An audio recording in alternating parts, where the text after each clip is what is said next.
Albert Einstein said, "Don't think about why you question, simply don't stop questioning." Welcome to Curated Questions. I am your host, Ken Woodward. And these questions are not mathematical equations, but rather a resource to encounter personal reflection and growth. As Tupac Shakur stated, even the genius asks questions. Now, let's engage the questioning community. Greetings. Ken Woodward here. Welcome back to another episode of Curated Questions. Together, we engage inquisitive humans about how they use questions to navigate and make sense of our world. I am a fellow traveler and pilgrim on this journey, and I'm glad you are here. Today's conversation is with Amy Herman. Amy is a recovering lawyer and founder and president of her company, The Art of Perception.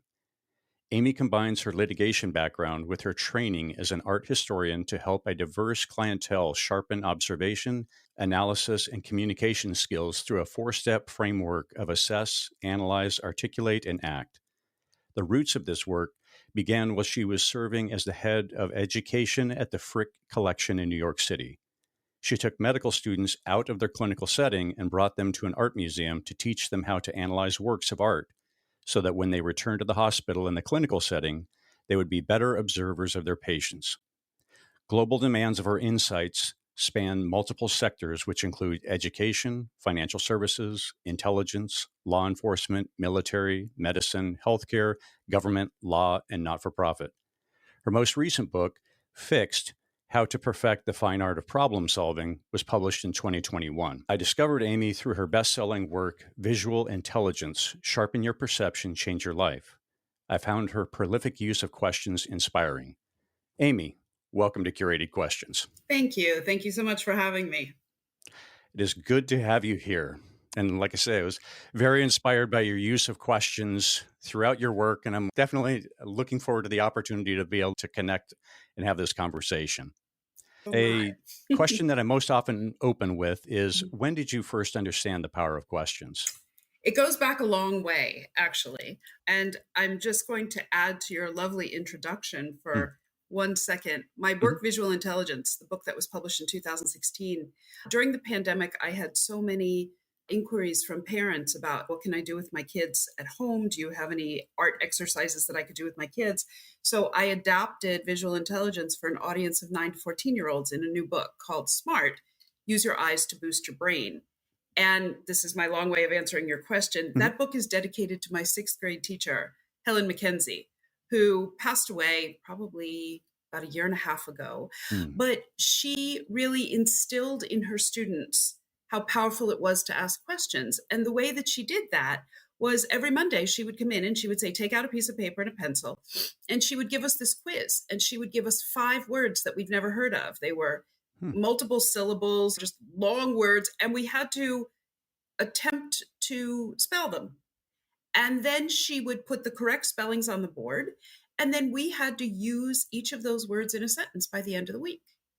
And that exercise taught us to ask questions not only about words and their meanings, but how they could be used in sentences and how asking questions about those words could broaden our minds. It is many, many, many years later, and I still use a lot of those words, and my family always jokes and says, I bet that's a Mrs. McKenzie word. And I dedicated the book to Mrs. McKenzie because I said she taught me about seeing the power of words. And it was all embedded in how we ask questions about words and their meaning and their usage, and how can we become better communicators. And I'll never forget it. And it really opened my eyes to the power of asking questions about a lot of things. But it all goes back to Helen McKenzie in 6th grade. Wow. That's an amazing story. Kudos to Mrs. McKenzie.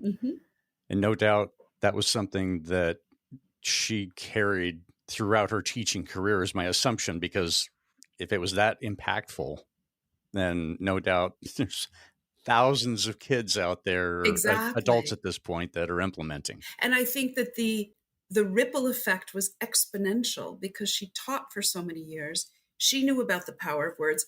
And in some sort of skewed way, I've taken that model and taken it to looking at art, to how can we ask better questions of looking at art? The same way that she taught us about asking questions about the power of words, I've tried to transfer that paradigm to how we can ask more of works of art.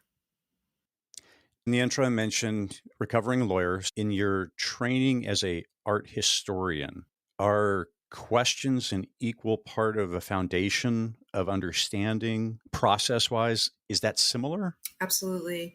It's very similar. It's just that the end goal is different.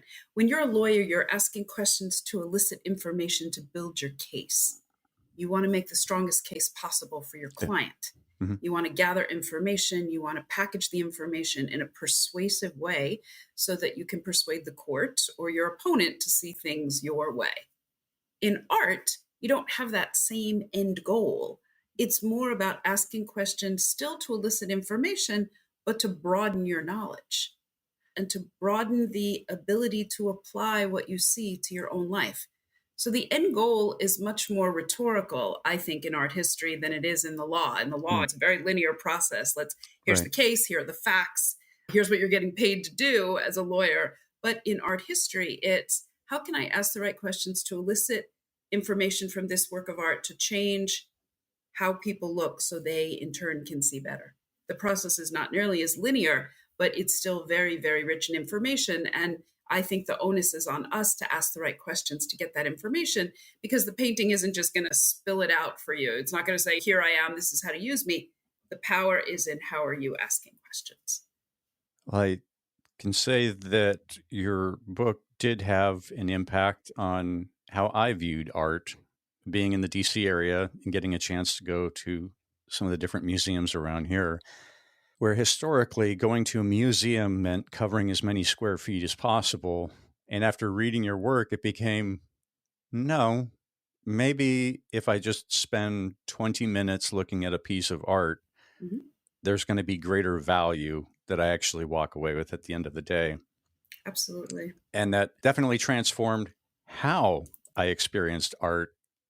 And as I would stare at these different paintings, I'm like, dang, there's all this stuff that I never would have seen apart from really pausing and really trying to engage with the art. That was a big shift for me in how I actually engage with art. So thank you for the work that you're doing, because at least it had an impact on me, if nobody else out there. I appreciate you articulating that, because whenever I finish teaching, I always say to myself, and sometimes out loud, I say, if just one person in this session changes the way they look at things, whether it's art or their work or their communication, then I feel like I've done my job. Just if one person changes how they see things, because one person really has a lot of power, like Mrs. Mackenzie, and you just never know where that shift is going to take that person. So I'm really glad to hear that it impacted you in how you look at works of art. It because you internalize that and say, well, maybe if I'm looking at everything else to cover as much square footage as possible, what else am I doing in my life to cover as much? How many? Some people say I try to read 3 books a month or something. How about really concentrating on the books you're reading? And if it takes you a month to read one book, maybe you can savor it instead of saying, I've read 3 books this month. Yeah, it's rather convicting. So often I will, or most of the time I will read, and by the time I get done with the page, I've already forgotten. Oh, right. I just don't welcome to really our world. pay attention. Right. A recent time that I'd gone to the art gallery, I had a 10-year-old with me, and there was I forget what it's called, but it's the artists that are able to come in and paint, like a visiting artist. But this woman was doing her version of one of these masterpieces. And the 10-year-old, she just loves standing and watching that process of trying to create just a piece of that greater work. That's the missing link in an art museum. We see the art on the wall, but we don't see the process of creation. And I think one of the quiet subtexts of looking at works of art is to remember it was created by the human mind and the human hand. And we see the finished product. And when you see the actual tactile process of how it's created, that adds a whole other layer of appreciation to what you're looking at on the wall. You say, oh my gosh, someone created that, and I'm watching them create it. And it adds a whole other layer to what it is that you're looking at. Absolutely. I was out in San Diego a month ago and went into a gallery, and the artist Mishim was painting. And it was a joy to see. This was a painting of the ocean, and so waves and such. And it was just amazing to see the creative act happening. And then a couple weeks later, it pops up on Instagram, right? And being able to see the finished work. And it was like, I was there for the creation of that, just a little piece of it. So it was amazing. It's really amazing. And it's transferred over to the idea of something as simple as drinking a glass of wine. I'm reading a book now about somebody who went to live in France during the harvest and what they went through, from the picking of the grapes to the harvesting of the grapes to the pressing of the grapes to the fermentation of the grapes and the tasting and everything that goes into it. And what we end up with is a bottle of wine on the dinner table. And we forget, or we just don't think about everything that went into that particular bottle of wine. Absolutely. So it's a nice process to be reminded of in our technological world, in our world of AI, where AI can do a lot of things, but I still believe that AI cannot do what the human brain, what human eyes attached to the human brain can do. Hmm. Yeah, this will be an exciting journey that we'll be on, the collective humanity over the next wherever, or at least until I'm dead. Then it'll keep on going. You've got a son. I do. How is your son's growing up experience different as a result of your work? Many ways, I think. First of all, I raised him in New York City, which is just can be an assault on, I don't mean that in a negative way. I don't mean to sound pejorative when I say an assault on the five senses, but he grew up surrounded by so much visual information. And I taught him, hopefully, to be aware, to have a heightened situational awareness in New York City, not only for your personal safety, but for everything that New York City has to offer. And from the first time he was 11 and took the subway by himself, how to look around, how to look for cues, how to keep yourself safe, how to know when to get off the train, to negotiating your way around this massive place, to the art certainly was part of it. We had great art. In fact, he's coming home today. He's 22. He's coming home today because we're going to a gallery tomorrow. I took him to a gallery when he was in fourth grade with his teacher to look at this really cool artist. And that artist is back in New York. And I said, come home. Wow. This artist is back. Let's go together. So he's coming home tonight for that. I think even though he doesn't study art, it's given him a foundation for not just looking at the world around him, but engaging in the world around him. That's what I want to believe. And I think he'd probably agree with that. He's certainly not an art historian, but I think it planted seeds in how to see where he is and how to share, how to communicate where he is. And I think New York City had no small part in that. That's beautiful. The noticing the things around you. So I did a project where I walked every street and alley in DC. Mm-hmm. And part of this was tracing the map that I'm walking on and such. And there was one particular time where I had to come back and cover a little piece of alley that I had missed previously. And when I passed by this time, I noticed that there were one of these massive pandas in DC over the past decade. There's been different fundraisers where one year it was artists had painted these 4.5 foot tall elephants and donkeys, and then they had auctioned them off. Right. And then another year it was these pandas, all painted beautifully and the like. Someone had purchased one of these, and it was in their backyard facing in the alley. And I walked past it previously and didn't see this massive panda, brightly colored, painted, right? And it took coming back on this and just, I don't know how I missed it. That's the question you ask yourself. How did I miss this? Yes. How did I miss this? This comes to mind for me of, upon reflection, that most likely I'm moving through the world and I'm missing a whole bunch of giant pandas, brightly colored, brightly painted. It asks the bigger question, what else am I missing? Yes. And I'm very concerned that it's so easy to just keep walking through life missing the giant pandas. Right. And so I wonder, what am I missing people-wise, experience-wise? Because I know I missed so much. How is a way to think about that, knowing I can only take in so much, but be intentional. What does that balance look like? I have found this question comes up a lot, and I have a pedagogical moment around this one, and it's actually around a painting. And the painting is, her name is Mrs. Hannah Winthrop, and it's in the Metropolitan Museum of Art, and it's by John Singleton Copley. And it's this painting of this very handsome, upstanding woman, and she has a bonnet, she has a very ornate dress. And at the very bottom of the painting is this beautiful mahogany table. It's what we call in art history a tour de force. It's just the surface is reflective and shiny, and you know what that table would feel like if you could touch it. And I tell my classes, if I went around the room and asked each of you to describe this portrait of Mrs. Winthrop, more than half of you would omit the table completely. Nobody would even mention it. And you'd say, well, so what? Who cares about a table? It's about Hannah Winthrop. The problem is the table is hiding in plain sight. And so I pose the question to them in a professional way. How do you make sure you don't trip over a mahogany table? How do you make sure that something that's right in front of your eyes doesn't get lost? Like, I don't really worry about the table. The example I give is, you know how if we're waiting to go into the operating room and the surgeon comes into pre-op notes and says, hi, I'm Dr. So-and-so, I'll be operating on you. Anything I need to know before we go into the operating room? And you say, actually, yes, I'm on a new blood thinner. And that information doesn't make it into the pre-op notes. That's tripping over a mahogany table. I've told you I'm on a new blood thinner, and then it doesn't make it into the operating room notes, and then things can go terribly wrong in the operating room. So how do we make sure that we don't miss what's hiding in plain sight? And the answer, believe it or not, is quite simple. It's communicating.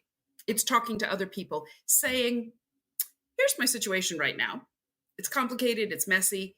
Here are the facts. This is what I plan to do about it. And then you ask this question, anything here I'm missing? Anything here I'm not seeing? And somebody will chime in and you'll think, I never even thought of that. I never thought of seeing it that way. And you will either change how you approach it, or you'll just take that additional insight and file it away. So to make sure that we're not missing things, I frequently ask questions of friends and colleagues, anything I'm not seeing here? And I am continually amazed by what I see. One more example on the personal side that I'll give you. My sister and I were visiting our father this weekend. My father's in his 90s. He's all there, but he's elderly. And as I'm driving to the store, I thought, the leaves are stunning today. It's October. The leaves were just resplendent in the afternoon sunlight. And I thought, how do I capture this? Because, you know, they're ephemeral. They're going to be gone. And I came home with my groceries and I said to my sister and my father, let's get in the car. You need to see this. My telling you about how beautiful the leaves are isn't going to do it. And my father lives in a pretty rural area. And I said, we're going for a ride. We're going to the canal. We're going to go for a ride in the woods. And we did. I put music on and the three of us sat in silence in the car and we just looked out the windows and it was stunning. And so that idea of sharing, either talking to somebody about what you see, what you're missing, what you're not seeing, or just sharing the experience solidifies it to make sure that not only do you not miss it, but you bring others along with you. Because my coming home and telling them about how beautiful the leaves are doesn't really go that far. They'll say, oh, we're glad you had a nice ride. But I said to them, put your shoes on. We're going out together. And we did. And we spent probably an hour in the car with the windows down, just looking at the leaves. It's beautiful on many levels. Right? I'm still smiling from it. I got to tell you, we had the best ride yesterday afternoon. The best ride. Just think about how easy that was for you to take the action and say, let's go do this. I think about the memory that was made. I mean, regardless of how long you actually remember the actual colors of the leaves and the like, it's the togetherness, the building a memory, and really letting just to share that and encounter the beauty together in an easy way. Easy. Yeah. My father's 91. He's not going to go jogging. He's not going to go, and he's perfectly mobile. But even saying to my father, oh, let's go for a long walk, that wasn't feasible. I said, get in the car. And it was just so easy and the perfect day. And we came home and he said, that was wonderful. Mm. And now we all have the imprint of the leaves in our head, not just mine talking about how wonderful it was to get out there. And so that's the kind of thing that I'm encouraging people to do, to make sure that not only do we not miss these opportunities, but to bring them to other people and say, I'm not trying to talk down to them in any way and say, look what you're missing. I say, come along with me. Let's go look. And it's the same thing with art. Come with me and look at this. And because I guarantee that I'll learn new things from talking to you and asking you about what you see, and you'll learn new things from me. As I read in the intro, the introduction to this was helping medical students take a look and perhaps see things new and be open to asking questions. And I know that you've expanded to the Navy SEALs, all the three-letter agencies. What are some consistencies you found as far as the kinds of questions these experts in these various disciplines have adopted? Is there anything that kind of touches the wave tops across any of these disciplines? Yes. And it touches on one of my rules. One of the rules in the beginning of all the sessions that I teach is I tell the participants, I don't permit them to use the words obviously and clearly in my class. And my hope is that when they go back out into the world, they're not going to use the words obviously and clearly, with the rationale being that nothing in our world is obvious and even less is clear. And I find across these agencies, companies, or industries, when I'm working with leaders, they often end their whatever they have to say with the question, am I clear? Am I being clear? And quite often the answer is no, you're not. And leaders shouldn't have to ask that question. They should know in their communication, they should be confident enough in their communication that they shouldn't have to ask at the end of their presentation or the end of their opinion or whatever they're saying, am I clear? It should be baked in. And if they're not clear, the self-correcting mechanism, the onus is on them. I don't waste words. And I try to communicate to all of them how important clarity, economy of language, thinking about what they want to say and what they don't want to say, how important it is in all of their communications. So it's almost superfluous at the end of speech or, am I clear? You should be, and you should know going in. And that is across industries. And I find the use of obviously and clearly and wasted words and ambiguous phrases, it's ubiquitous. I in my head, I'm thinking, this is not about complicated communication. I'm thinking to myself, do they really mean to say what they're saying? Because this is what I'm hearing. And they can't possibly mean to say what it is that they're saying. So in the idea of looking at art and asking questions about art, I want them to turn it on themselves and ask questions of themselves in their communications. And is this really what I want to say? Is this what I want to communicate? Is this what I don't want to say? And so I use art as the vehicle to get them to rethink how they're asking questions and how they're communicating. And that really is across, somebody described my work recently as sector agnostic. It is sector agnostic. Gotcha. I don't know if it's a coaching session or what we'll call it, but how I would normally have used that is to say, what did I miss? And I would look at that as a sign of humility. So help me understand where I'm getting that wrong. Because if I'm stating something, I'm intending it to be clear. Sure. And yet, if I'm not, I'm looking to leave room so that someone in the back of the room or somebody that's normally quiet, I'm giving them an invitation to be able to speak up.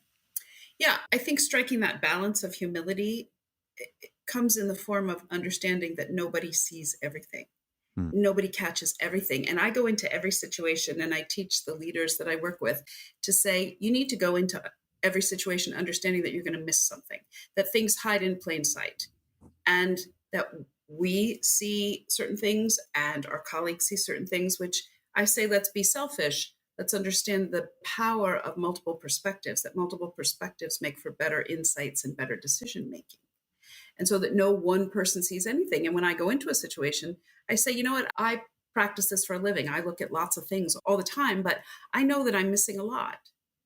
And I hope that from hearing your perspectives and your insights, I will broaden my understanding. And the parable I'm going to tell you, you may know about do you know the story of the elephant and the three blind men? Mm.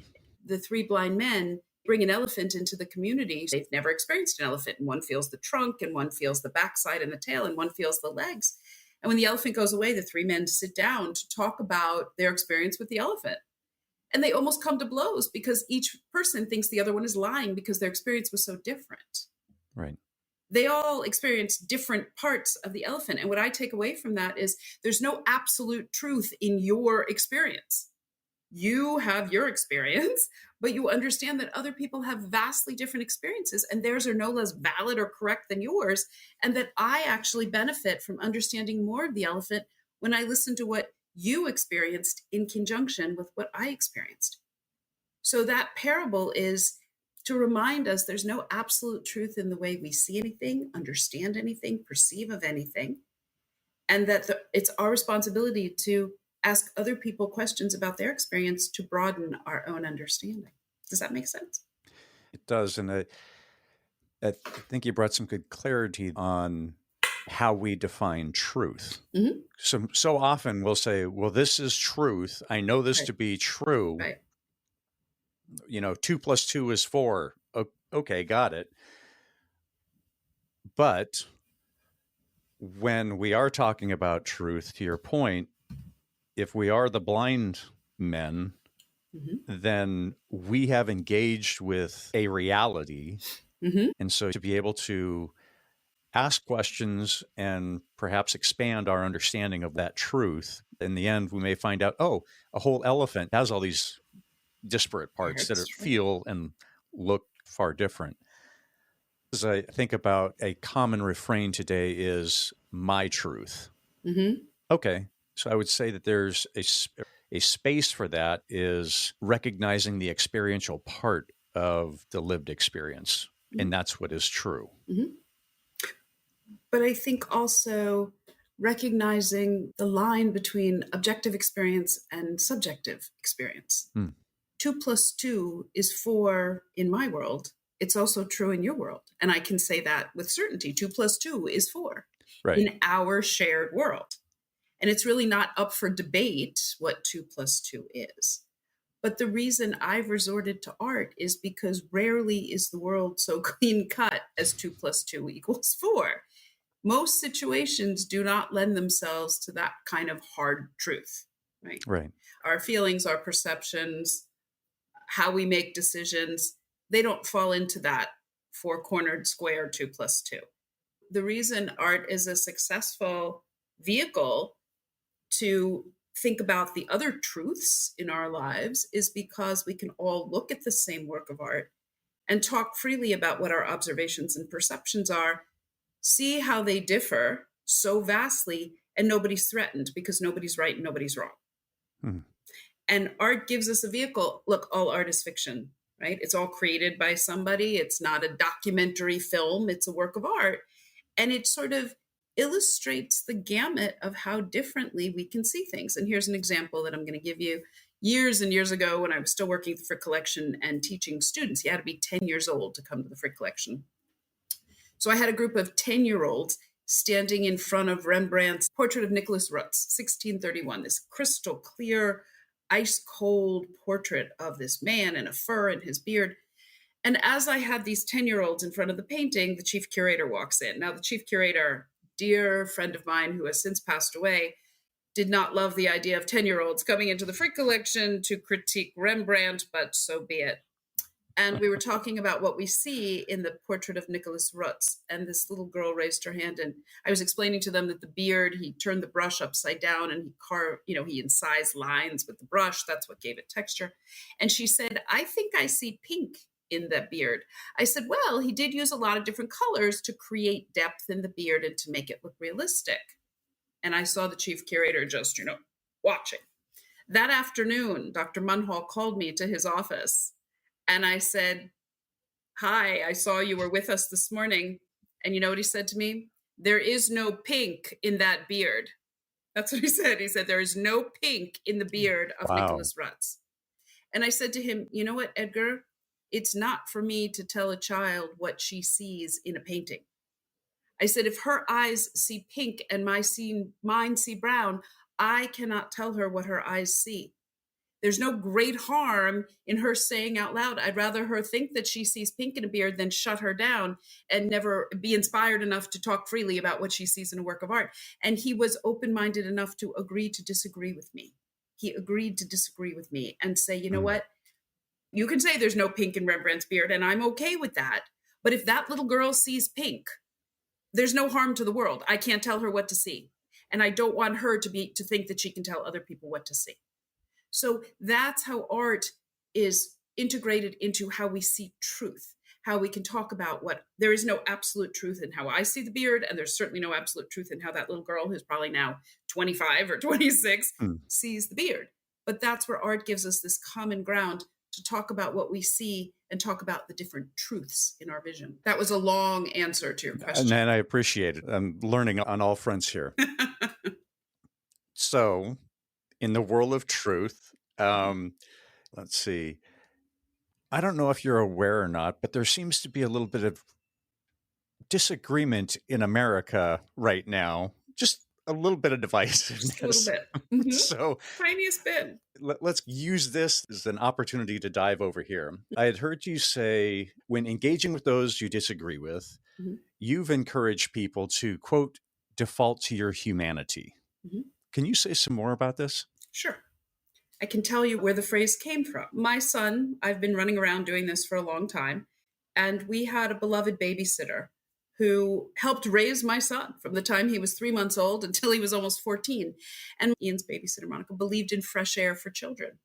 And so every day, whether the sun was out or not, she took that little boy out to the playground. And because this is New York City, she made a friend at the playground. And he had 3 children, and Monica just took care of my son, and they would see each other every day. And, Monica being who she was, they became friends. And she was from Trinidad. She would bring him snacks. And she told me about him. And he would disappear for days at a time and then come back, and they would pick up where they left off. And one day I came home, and Monica was sitting on the couch, and she had tears running down her face. And I said to her, "What's the matter? Is Ian okay?" She said, "Oh, Ian's fine. I'm very sad." She said, "My friend from the playground, he died." And I said, "I'm so sorry, Monica. I know you've known him all these years. How did he die? How did you find out?" And she pointed to the television. And I looked at the television, and I looked at Monica, and I looked at the television, and I looked at her, and I said, "That man on the television is your friend from the playground?" And she nodded. I said, "Do you know who this is?" It was Philip Seymour Hoffman, the actor. And I said to her, "Monica, movies, Broadway, Emmys, Oscars." I explained to her who he was. I said, you didn't know that?" And she looked at me and she said, "I don't care about any of that." She said, "He was my friend, and I am heartbroken at how he died." And she said, "I don't know how I'm going to explain it to Ian." And I thought about that encounter for weeks afterwards. Monica was missing what they call in the intelligence world operational details. She was missing operational intel. But it didn't matter. When you're missing operational details, when you're missing that kind of intel, what do? You default to your humanity, and you will find a way to deal with the situation. She was missing all that information about Philip Seymour Hoffman. She called him Philip, never asked for a last name. And even if she did, it probably wouldn't have mattered. She didn't know anything about him. She defaulted to her humanity. She was a good friend. She brought him snacks. They had conversations about being human, about children, about fresh air. And she defaulted to her humanity, and she engaged in a world. Most parents were too intimidated to engage with Philip Seymour Hoffman on the playground because he was Philip Seymour Hoffman. She didn't know, and she didn't care. He was a man who had children, and she was his friend. And that's where that came from. They couldn't have been more different in the world. And I bet he adored her because she didn't know who he was. And she treated him like a human being on the playground as a parent with 3 kids. And so when I talk about defaulting to your humanity, before we are lawyers and clients and doctors and patients and police officers and suspects, we are all human beings with the common ground about which we can communicate on a regular basis. I have friends that are on the opposite side of the political aisle from me. I have numerous friends. And yes, it is a difficult yes, but I find that what we have in common, we have more in common than we have difference. Some of my dearest, really dearest colleagues are not going to vote the way I am, but it doesn't mean I'm not going to be friends with them. Our shared humanity is greater than our differences. And I may have to look hard for it on some days when they post on social media things that make me gasp, but they're still my friends. And that default to your humanity, Monica has passed on now too. And I like to think that she and Philip Seymour Hoffman are sitting on a park bench somewhere, sort of commenting on the world below and continuing their conversations from the playground of 15 or 16 years ago. So that's where that comes from. And I think that it is a timeless idea that we need to default to that humanity, especially when times are so divisive. How would you use questions in getting yourself to default to humanity? When folks are blasting out opposing views on social media, how are you using questions to help you, regulate you? One of the ways I use questions, and again, not on social media, because on social media we have the option of not engaging. We can say, I'm not going to answer that. I'm not going to address that. But when I meet somebody new for the first time, or I have a new client that I've met virtually but not in person, and I meet them, my icebreaker often is, instead of, hi, nice to meet you, how are you? I say, what's the best thing that happened to you so far today? Tell me the best thing that happened to you so far. And somehow forcing people to search back in the last 2 hours, 3 hours, 5 hours of their day and ask them to come up with something unexpected or pleasant breaks the ice. And in that conversation, it doesn't matter who you're voting for. It doesn't matter what upset you on social media. I say, what's something great or something unexpected? What's something wonderful that happened to you that you couldn't see coming? And that's a human experience. Or when my son used to come home from school, and I'd say to him, what's something that surprised you today that you didn't expect to happen? Just reaching for topics that are common to all of us and aren't fraught. So much is fraught right now that I find ducking into the art museum or talking about subjects that are common to us. I'm not trying to be, I don't say go into avoidance mode. That's not what I'm advocating. But by having the human conversation first, gives you a platform to go into the more difficult conversations. Gotcha. A dear friend of mine, Philippa Hughes, she's done a series of cross-political dinners, and she also uses art as a way for folks to focus on something external. And she did a project, What Does It Mean to Be an American? Really was fantastic to be able to stand next to somebody that I knew going in. I was on the different side of the aisle from. And so we were paired up and looking at art and just intentionally focusing on talk about the art. We know that there's things that we disagree on, but we're not going to talk about them right now. We're going to first understand the human side of each other, or at least a little sliver of the human side. And the best part about that, it's not that we're not going to talk about those things right now. We don't have to talk about those things right now, because when you're talking about art, that isn't necessarily relevant to that conversation.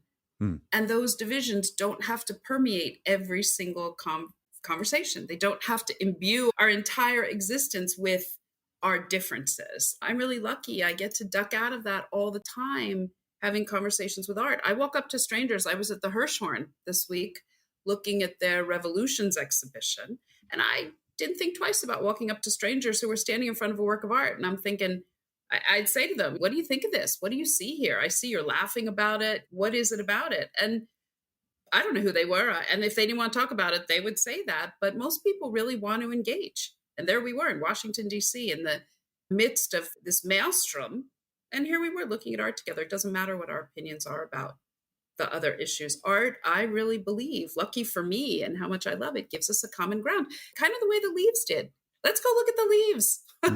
Or we're just going to look at them for their beauty. Nothing else, no other agenda.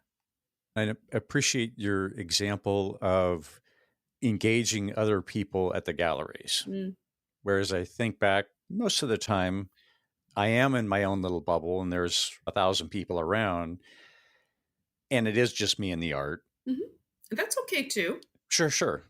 But if I also open up the aperture a little bit and say, okay, so making this a personal challenge, great. If I'm going to go spend 2 hours at a gallery or 2 hours out of the day looking at art, just go have one conversation and bring some into what you were talking about.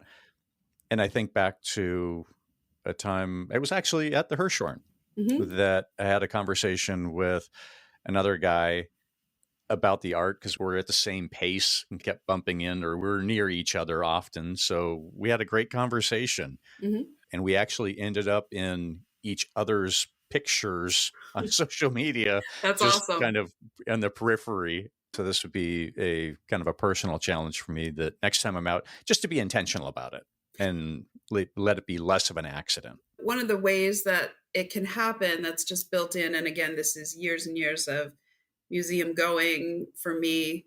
If there's no one in the gallery, sometimes I'll ask the guard, what's your favorite piece here? Or do you have a favorite piece? Or is there something you like in this room more than others? Because they are with it all day, every day. Granted, they're in different parts of the galleries, but they see art the way nobody else does. They have periods of long, focused looking. And I'm always interested to hear what they notice.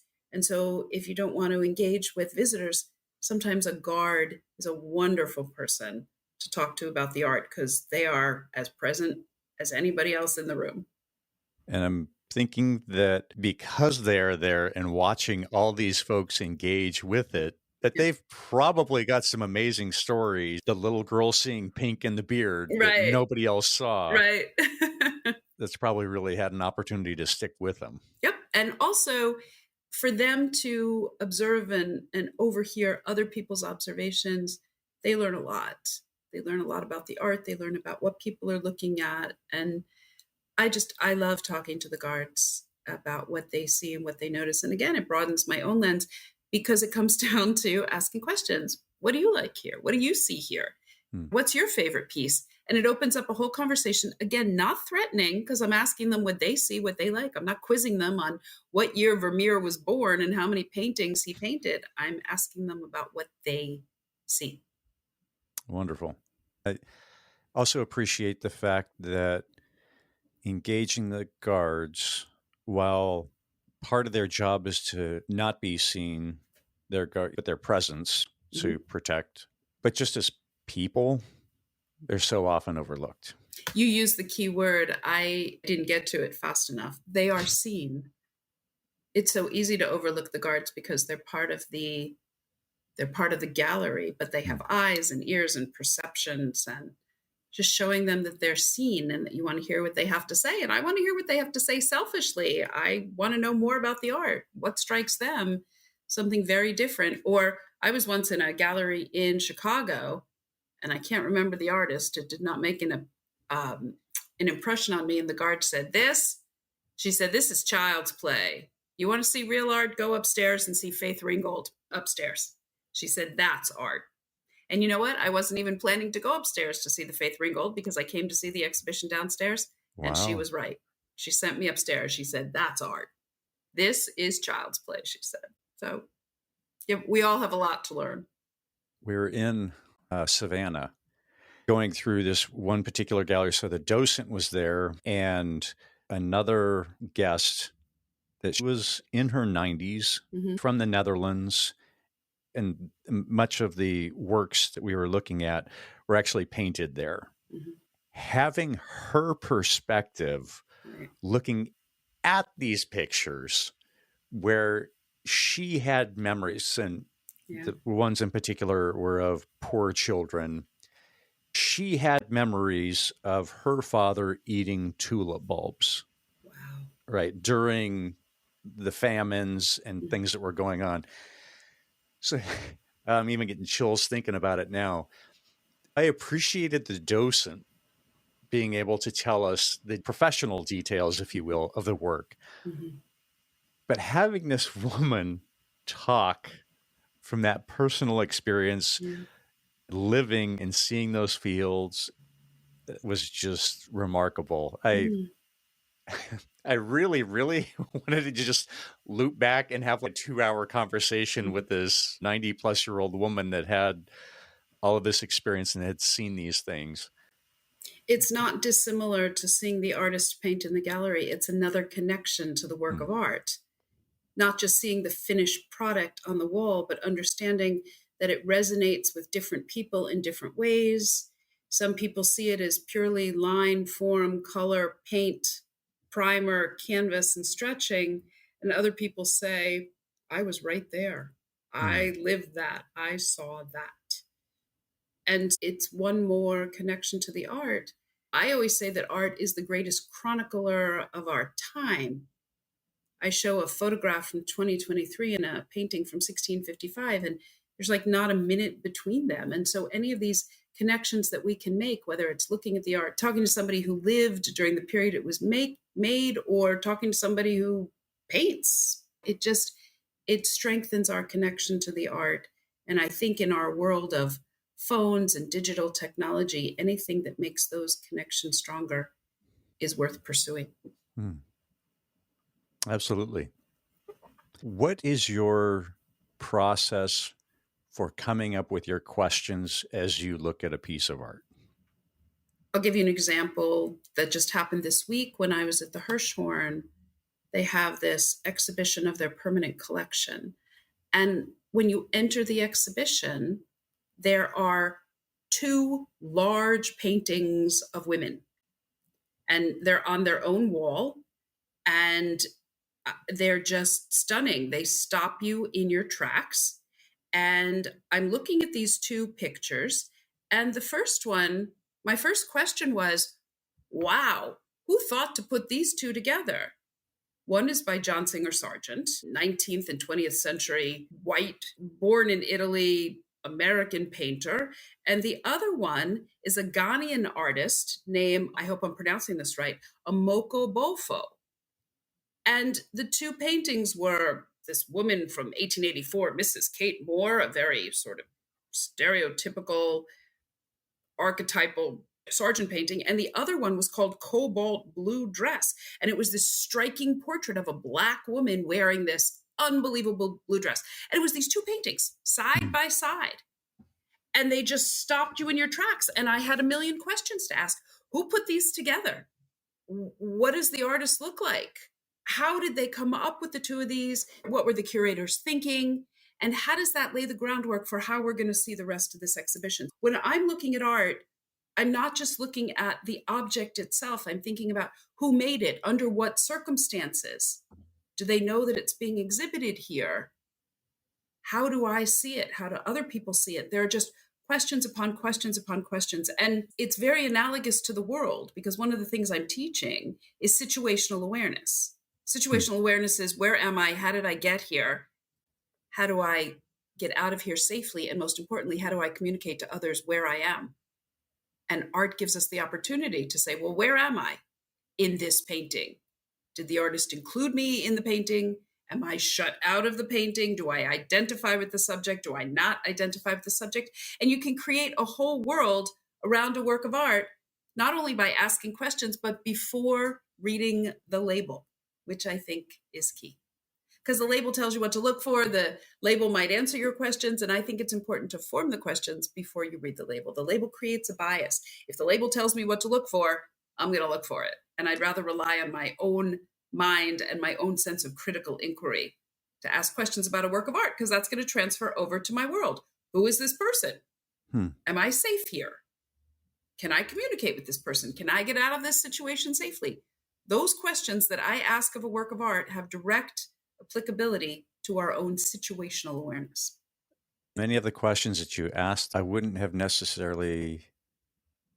not have thought about if I was looking at a piece of art. And so I appreciate the expansion. Right? It's, you know what, it almost comes naturally to me now because I do it so much. But also I talk to people who go to museums all the time, and they say to me, I would have never thought to ask that when looking at a work of art. Sometimes I'll ask the question, gee, I wonder if they painted this during the day or at night. It has such night vibes. And Gotcha. I don't know. And frequently, as I tell my classes, My teaching is more about asking questions than providing answers. I can't provide answers to FBI surveillance agents. I don't do what they do, but I can Right. certainly teach them to ask better questions to get the information they need. Your process then in encouraging asking better questions, Mhm. I get the feeling that that's about perhaps putting WD-40 on the rusted gears. That's exactly right. That's exactly right. I'm not building the gears. I'm not fixing the gears. I'm making the gears work better and more efficiently and with less effort. Because WD-40 is going to allow me to put the key in the lock and turn the lock without having to struggle to turn the key. And one of the silly hashtags, my son always says it's such a silly hashtag, but I use it for visual intelligence for my program. I tell people I can't teach you to see better. I can teach you how to look differently. And so in the realm of critical inquiry, I can't help you find the answers, but I certainly can help you ask better questions. Is that based on the idea that we're often curious as children? As we get older, we stop asking as many questions? It's certainly been my experience. Sure, because we have so much more self-awareness. I don't want to look dumb. I don't want to look ignorant. So I'm not going to ask those questions, but little kids don't have that filter. Right. They're not afraid to say, why is the sky blue? They're not afraid to ask. They just don't have a filter. And as we get older, we are taught about rules of propriety and etiquette and not making people feel bad. And so we temper our questions. As a result, we get less descriptive information, and that's why people depend on their technology and those filters go away. I ask all kinds of questions. And sometimes the questions are hard to ask people. Can you say some more on that? Can you say some more on that?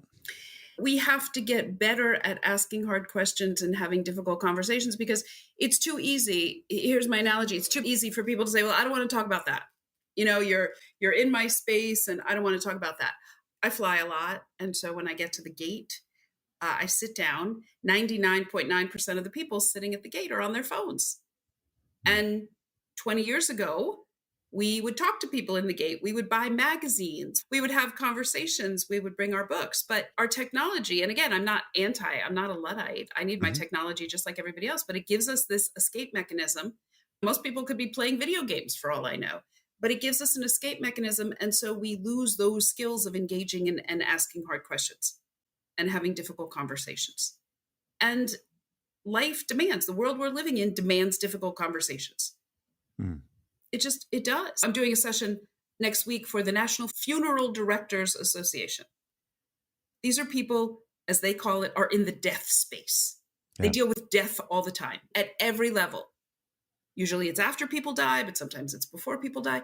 And think about the difficult questions they have to ask, what their listening skills are, what their observation skills have to be.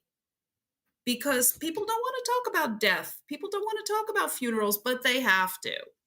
And so I had to design a presentation to help them with their critical inquiry skills. How can they ask better questions? How do they ask the difficult questions? Especially when the person at the center of the conversation is no longer living. Right. So, difficult questions, they're part of life.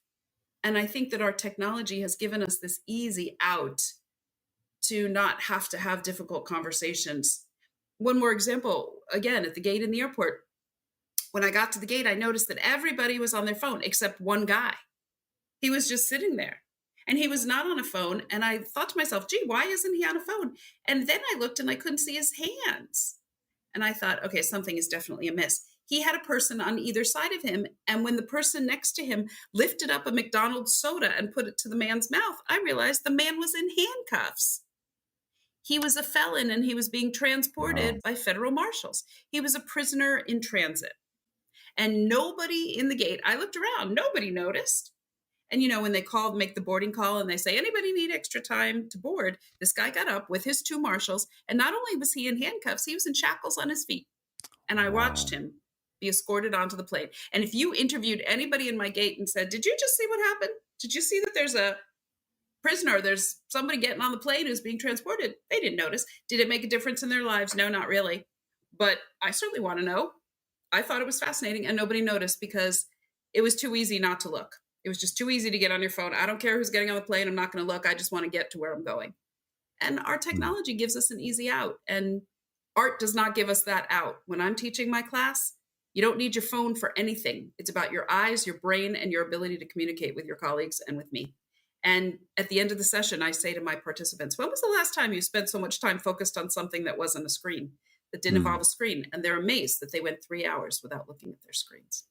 They certainly have become an extension. It's so easy now to get the easy questions answered through Google. But yeah, wrestling with the deeper questions, that takes work. It does take work. It takes a lot of work. And one of the ways I forced myself to see how hard that work is, I've always loved the French language. I've been speaking French since I was 10.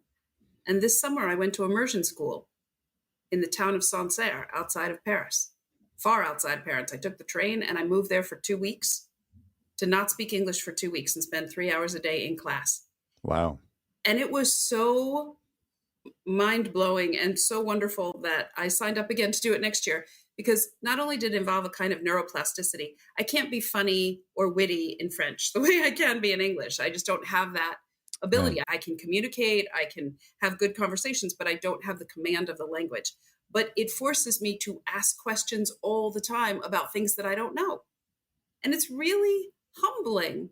But I have the excuse that English is my first language and French is my second language. But I find that I have to formulate questions sometimes about the simplest things. And you know what? It was okay, because it's helping me to learn. And I wish we had the ability and the okay from people to ask questions about really simple things. I find myself asking my teacher my teacher was 25, and I'd say to him, how does one say in French X? And he would force me to ask the question in other French words. And that was really helpful in my ability to think about how I ask questions in English. So every day I'm always asking myself questions in French about how to say things, to keep practicing. And I write to my teacher. We have a correspondence a couple times a week so that I keep writing and practicing how to ask and how to speak. But it's okay, because when you do it in a second language, it's a free-for-all. You can ask questions about anything, but I don't have that freedom in English. I appreciate your pursuit of French because it forces you into the beginner's mindset. And you're always on that edge of, I'm probably screwing this up in some way. So, but I yeah, have the I'm going to do leeway it to anyway. screw up because I'm an American. And, I can hold all kinds of conversations and listen and understand, but I'm not a native speaker. But that gives me a pass to make mistakes and not be ashamed to ask certain questions. And you learn customs, you learn cultural things. Like when you go to a farmer's market in the States, you want a pound of plums, you put plums in a bag and you give them to the vendor and they weigh it and you pay. No. In France, you do not touch the produce. You do not touch the produce. It's highly insulting to everybody. And they eye you. You tell the vendor how much you want and they put the produce in the bag. And so the only way you do that is by making a mistake and asking, is this okay? Or if the vendor's not around, can I get my peaches? Can I get my apples?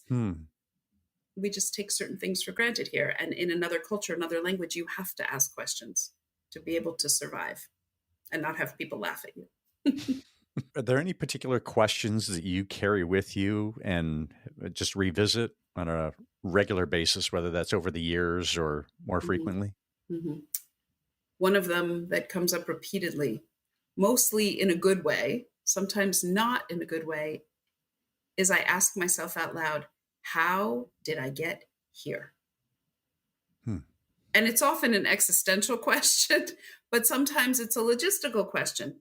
How did I land here? It happened when I was in Sancerre. I would take these long walks every day overlooking the Loire Valley, and I think, how did I land here in this little rural town living here?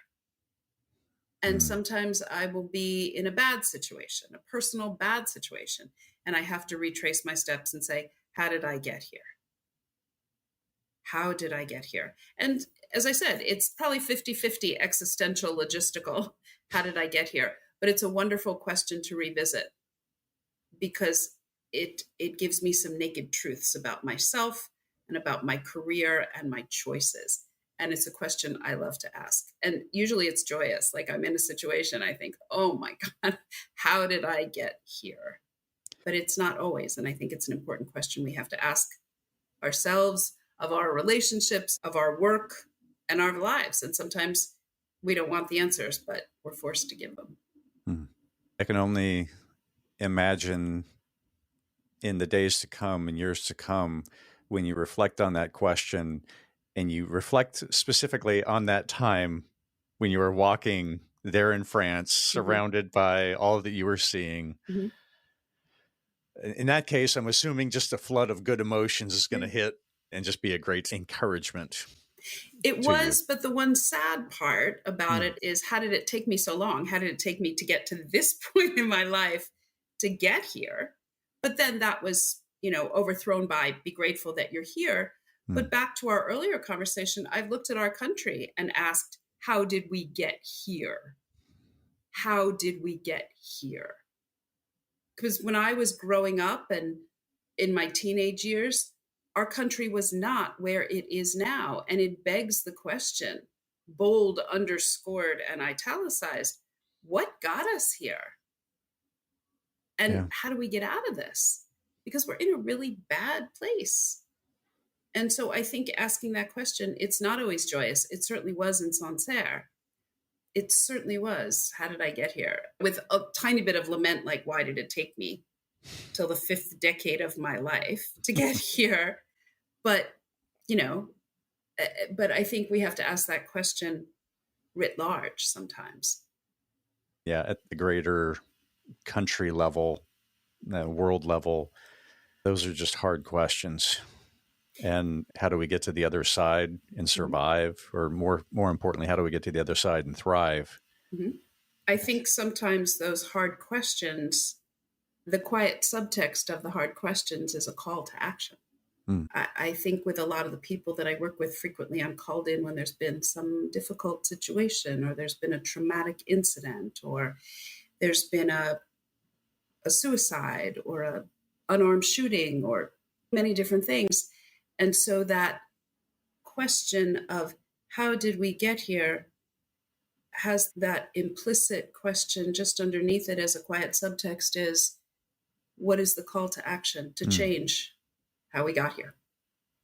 In those circumstances, when you're having those conversations, what is your process for helping folks reckon with whatever got them there? There are 2 avenues I advocate. Number 1, we have to take responsibility for our actions, take responsibility and face up to it. And the art analogy I'm going to give you is the Japanese art of kintsugi. When Japanese potters and ceramicists make their cups and vases and bottles and jars, it's inevitable that some of them break or asymmetrical or broken. And instead of throwing the flawed pottery away, they gather all the shards and they fill the cracks in with gold and silver and platinum lacquer. And those objects become more precious and valuable than had they been perfect in the first place. So recognizing our shortcomings and our scars and our cuts and our failures, we bring them to the fore and say, yep, this is what I did, but this is how I fixed it.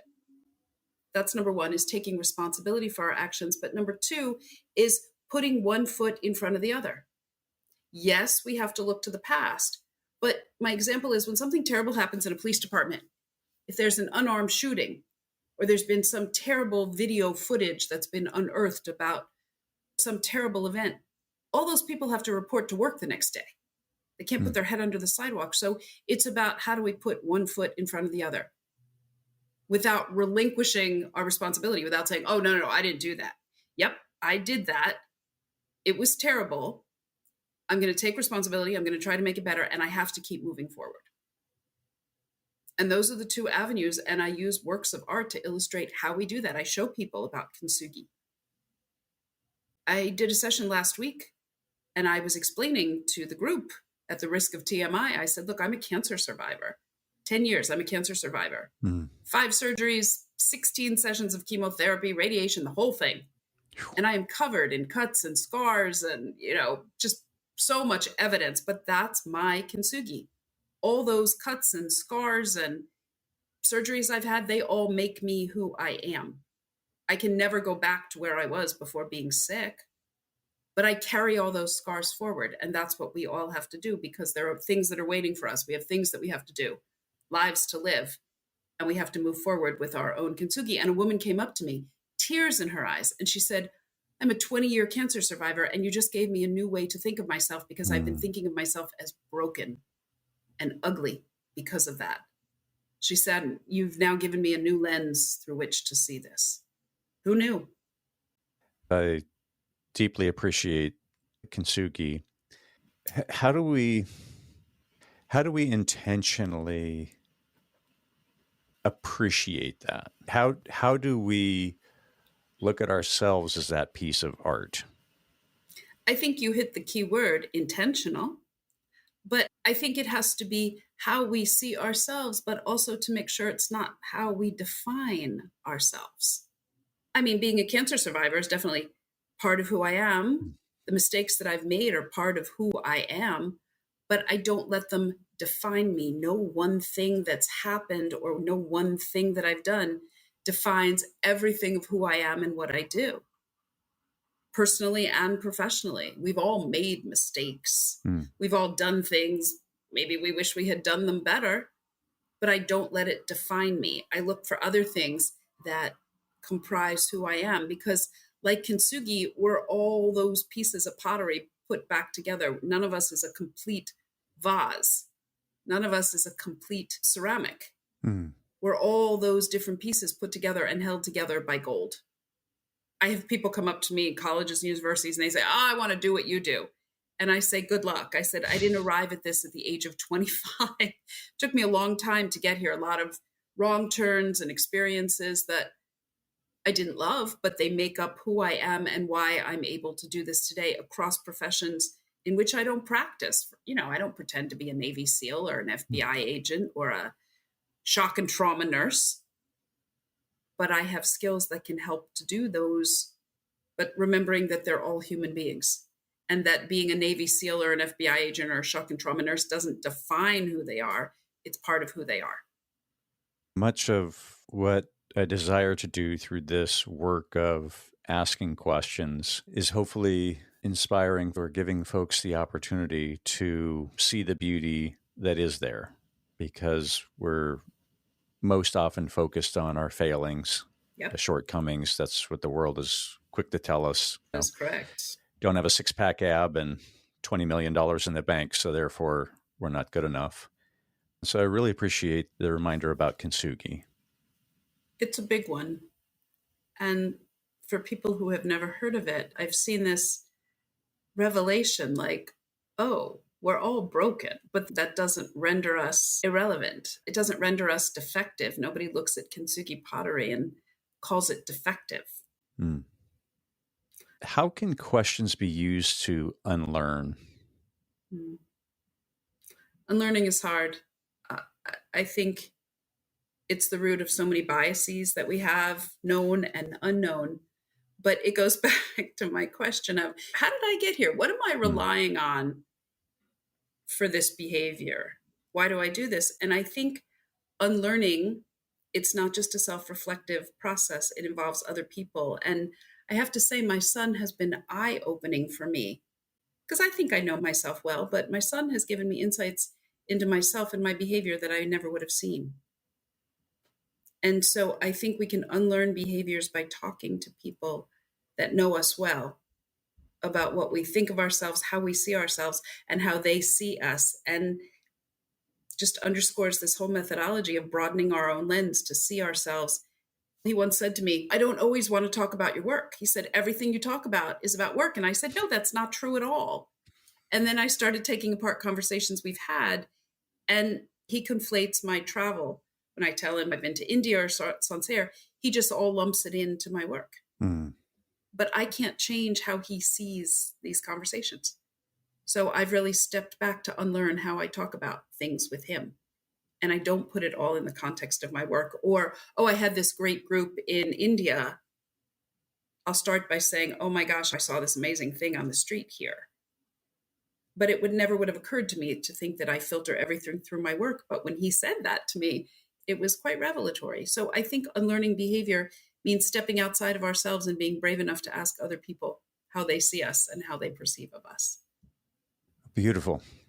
I want to shift to the right now question. This is something beyond what you're going to have for lunch today and Right. if you're going to get married, but it's the questions that you're wrestling with currently. So, what is your right now question? My right now question ties my personal life and my professional life together, which I don't know if it's a good thing or a bad thing that they're so inextricably intertwined. But I ask myself whenever I have a new experience, which is every day, how can I leverage this experience to make life better for me, those I care about, and the people I work with? So my question always is, how, like the leaves yesterday, how can I take this experience and make it better? And some people might say that's a shortcoming. Why can't you just accept the experience for what it is? Because I'm in the middle of my life and I want to milk everything for what it's worth. So my question is, how can I make this experience better? And when you break that down, what does it mean? How do I leverage it to enhance my life, the life of the people that I care about, and the people that I work with? And so by asking that question, it puts an onus on me to engage even more than I'm already engaging. And that's a challenge because sometimes you just want to leave things alone. And I do that. But I often ask, how can I make this better? And the example I told you about the leaves yesterday, I loved being out in the car and looking at the leaves. But when I came home and said to my family, get in the car, you need to see this. That's how I put it into practice. Does that make sense? It does. How can I make this experience? How can I make it better for me, those I love, and the people I work with? Because if it has an impact on me, I want it to have an impact on other people. Maybe that sounds selfish. I don't know. No, I was just going to highlight that because much of the world out there would tell us that don't focus on you, just focus on serving others in completely emptying yourself in the service of others strictly, and you come last. So whether that's something from outside or a learned behavior or learned worldview internally, but that's just not sustainable. And it's not. The life that you live, if it's only for others, right. It's to say you are worthy of having a glorious life. So to enjoy those experiences and to make the most of for you, as well as expanding beyond just yourself. I appreciate you also looking for you to have a glorious life, for you to take that time in France, right? No doubt there'll be many blessings to other people as a result of your experience, and you'll be able to weave the stories and the rest. But it sounds like that was very restorative, and that was a huge blessing for you. It was. It was in a way that I would have never anticipated, but I also think that I would be squandering an opportunity if I didn't use that experience that happened to me to help enrich other people's lives. It's squandering an opportunity. Yes, there is selfless giving, but I have found something that I do and that I love that is helping other people, and it would be squandering an opportunity to not share it with them. And if there comes a day where it's not useful and nobody wants it, fine, I'll move on to something else. I'm not going to wallow in useless waters that nobody wants just because I enjoy it. Right. But if I have these experiences, I almost have a mandate to say, use this. You've been given this opportunity. Don't squander it. And it reminded me one other experience I had years and years and years ago. I did a session for a noble National Organization of Black Women in Law Enforcement. And I went to speak to this group. I was the only white woman, and it was women who were in law enforcement, police officers and parole officers and prison guards, all these women. And I'll never forget, it had such an impact on me. And they were all dressed up and they had hats and corsages. And as I was sitting signing my books, an elderly woman, she had been a prison guard for 30 years. And she came up to the table and she said to me, stand up. And, you know, when someone's been a prison guard for 35 years, you do what they say. Right. And I stood up and she took me by the shoulders and she said to me, God has given you a gift. Don't you dare squander it. And I will never forget that moment.